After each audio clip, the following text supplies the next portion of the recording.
ชายผู้เป็นดั่งทหารกล้าชายผู้ที่ออกรบแนวหน้าเพื่อจะทำลายศัตรูในสงครามชายผู้ครั้งหนึ่งเคยล้มกองทัพสหพันธ์เบคอนทั้งหมดด้วยตัวคนเดียว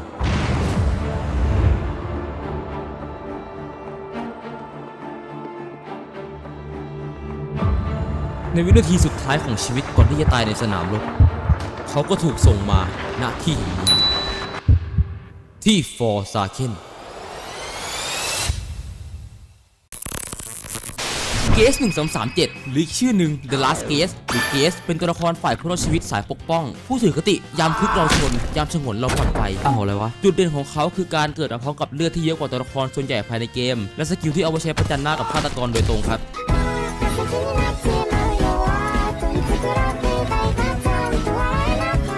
ตัวละครนี้มีสกิลแพสซีฟและอีก3สกิลครับสกิลแพสซีฟ Made to Last ทำให้เกสมีเลือดเยอะปกติ15หน่วยสกิลที่1บล็อกคูลดาวน์24วินาทีเกสจะประกบแขนขึ้นมารอบล็อกพร้อมกับสถานะอมตะเป็นเวลา1วินาทีถ้าโดนโจมตีระหว่าง1วินี้จะถือว่าบล็อกติดแล้วได้บัฟวิ่งเร็วขึ้นและเพิ่มชาร์จให้กับสกิล3 1หน่วยครับปลตัวโตนะครับว่าสกิลบล็อกจะไม่ทำงานกับการโจมตีระยะไกลแล้วก็พวกลูกน้องซัมมอนหรือกับดักของจอร์นโดสกิลที่2ชาร์จคูลดาวน์45วินาทีเกสจะวิ่งชาร์จไปยังทิศทางที่จอหันอยู่ซึ่งสามารถเลี้ยวได้นะครับแต่ชาร์จถ้าวิ่งชนโดนจะใบสกิลฆาตกรชั่วคราวพร้อมกับทำดาเมจและผลักไปข้างหลังเล็กน้อยแต่ว่าถ้าชนไม่โดนจะติดเดินชาร์จแทนซึ่งระยะเวลาจะมากน้อยตามระยะห่างของฆาตกรกับจุดที่เราหยุดวิ่งครับมากสุด15วินาทีสกิลที่3พันช์ไม่มีคูลดาวน์แต่จำเป็นต้องใช้จำนวนชาร์จที่ได้จากการบล็อกติดแทนครับทางได้มากสุด1หน่วยเกสทำการง้างหมัดก่อนที่จะต่อยไปข้างหน้าถ้าต่อยโดนมันจะทำดาเมจเล็กน้อยและสตันฆาตกรเป็นเวลา2วินาทีและถ้าใช้หลังจากการบล็อกสำเร็จทันทีจะกลายเป็นหมัดสวนหรือหมัดแพรี่ที่จะทำให้ต่อยเร็วขึ้นและสตันนานขึ้นเป็น 3.5 วินาที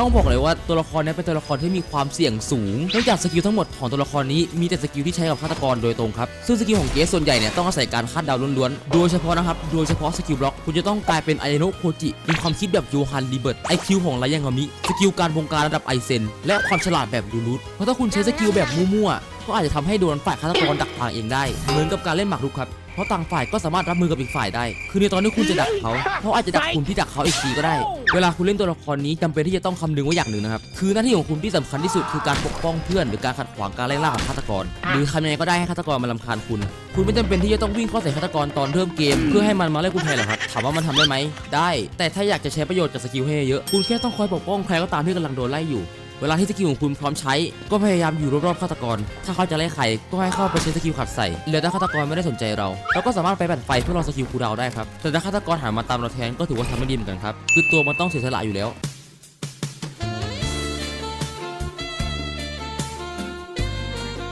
ข้อแรกครับสกิลบล็อกสามารถช่วยกันดาเมจให้กับเพื่อนได้ครับโดยการวิ่งเข้าไปยังตำแหน่งที่ฆาตกรกำลังจะโจมตีเพื่อนพร้อมกับกดบล็อกถ้าทำติดต่อให้ฮิตบล็อกมันจะโดนตัวเพื่อนแต่ดาเมจจะไม่เข้าอยู่ดีเพราะถูกขัดขวางโดยบล็อกของเราไปแล้วแถมเรายังได้ชาร์จสกิล3แบบฟรีๆด้วยท่านี้ถือว่าหาโอกาสทำยากนะผมไม่ค่อยแนะนำให้ทำบ่อยแต่อีกแบบหนึ่งที่น่าจะง่ายกว่าคือการทำกับจำพวกสิ่งก่อสร้างของบิลด์แมนแทนอย่างภายในคลิปที่ผมจะรอให้เขาเข้ามาพังป้อมปืนแล้วชิงเข้าไปบล็อกก่อนข้อ2เรายังคงอยู่ที่สกิลบล็อกครับนั่นคือการจงใจล่อให้ฆาตกรเข้ามาตีเราวิธีทำง่ายมากๆครับให้เราแกล้งยืนนิ่งๆหรือกดเต้นหรือทำเป็นซ่อมไฟต่อในจุดที่คิดว่าฆาตกรจะผ่านมาเห็นพอเขาจะเข้ามาตีเรากดบล็อกแม่มเลยรับรองว่าโอกาสทำติดสูงหรือมันจะมีอีกแบบหนึ่งคือการแกล้งว่าตัวเองแรงหมดแล้วทำไปใช้ไอเทมพอบล็อกติดปุ๊บก็วิ่งเลยครับข้อ3เราอยู่ที่สกิลบล็อกอีกแล้วครับอันนี้อันท้ายละคุณยังจำที่ผมบอกได้ไหมครับว่ามันบล็อกสกิลตีไกลไม่ได้ที่บล็อกไม่ได้อะคือตัวสกิลเฉยๆแต่ตามหลักแล้วเราก็ยังใช้เพื่อต้านดาเมจจากสกิลตีไกลได้อยู่ดีครับแค่ชาร์จมันจะไม่ขึ้นข้อนี้เหมือนข้อ1เลยครับคือมันไม่ได้ทำง่ายหรือจำเป็นต้องทำบ่อยๆถ้าเกิดจะให้ผมแนะนำคือให้ใช้ตอนที่ตัวจริงๆแบบที่วัดหลบไม่ทันแน่ๆหรือตายแน่ๆอะไรอย่างนี้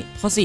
สกิลชาร์จสามารถใช้หนีแทนได้ครับให้ใช้ตอนเวลาใกล้จะหมดประมาณสัก 3-4 วินาทีให้เราชาร์จวิ่งหนีไปเลยครับเพราะยังไงเวลามันก็ใกล้จะหมดอยู่แล้วดีบัฟความเร็วคงจะไม่มีผลขนาดนั้นแถมจะเพิ่มโอกาสให้รอดในช่วงท้ายเข้าไปอีกข้อ5ครับเวลาเราใช้สกิลชาร์จผู้ใส่ฆาตกรเพื่อขัดขวางเนี่ยถ้าจะให้เกิดประโยชน์สูงสุดต้องชนจากทิศตรงข้ามที่เพื่อนเราวิ่งหนีไปครับจะไปหาแบบว่าอยากชนก็ชนจนเผลอไปช่วยฆาตกรเข้าอะไรเงี้ยไม่เอานะครับข้อ6ครับถ้าเรารู้ว่าอีกฝ่ายเชิงหนาคือเขารู้วิธีเดินหลบหมัดหลังจากบล็อกเนี่ยให้เราไม่ต้องต่อยทันทีก็ได้ครับเราวิ่งหนีไปเลยถือว่าเก็บชาร์จจริงอยู่ที่หมัดแพรี่มันเร็วกว่าและสตันนานกว่าแต่มันไม่คุ้มครับถ้าเขาเดินยกหลบเป็นสู้เก็บชาร์จหมัดไปใช้ต่อยตอนจำเป็นดีกว่า ปอลอยอีกแล้วครับว่าจากประสบการณ์คนโยกหลบหมัดสวนเป็นเนี่ยมีไม่เยอะขนาดนั้นถ้าอีกฝ่ายไม่เก่งจนตัวเหม็นจริงก็ไม่ต้องสนข้อนี้ก็ได้ข้อที่7ต่อจากข้อ6เลยครับถ้าฆาตกรที่เจอเป็นจอห์นโดไม่จำเป็นต้องพยายามทำหมัดแครี่ครับเพราะมันมีสกิลติดตัวที่ทำให้ตัวเองไม่สามารถโดนสตันได้นานเกิน 2.175 วินาทีซึ่งแทบทำให้ระยะเวลาสตันที่เพิ่มมาจากหมัดแครี่จาก 3.5 วิเหลือ 2 วิกว่าแทบจะเหมือนหมัดธรรมดาที่สตัน 2 วิเลยครับแต่ถ้าคุณคิดว่าคุณสามารถปล่อยสวนได้โดนบ่อยจริงๆเนี่ยก็สามารถทำได้ครับข้อ8ครับเราสามารถใช้สกิลชาร์จในการจัดการกับพวกลูกน้องของฆาตกรอย่างครูคิดหรือว่า S1 ได้ครับถือว่าเป็นการช่วยเพื่อนทางอ้อมด้วย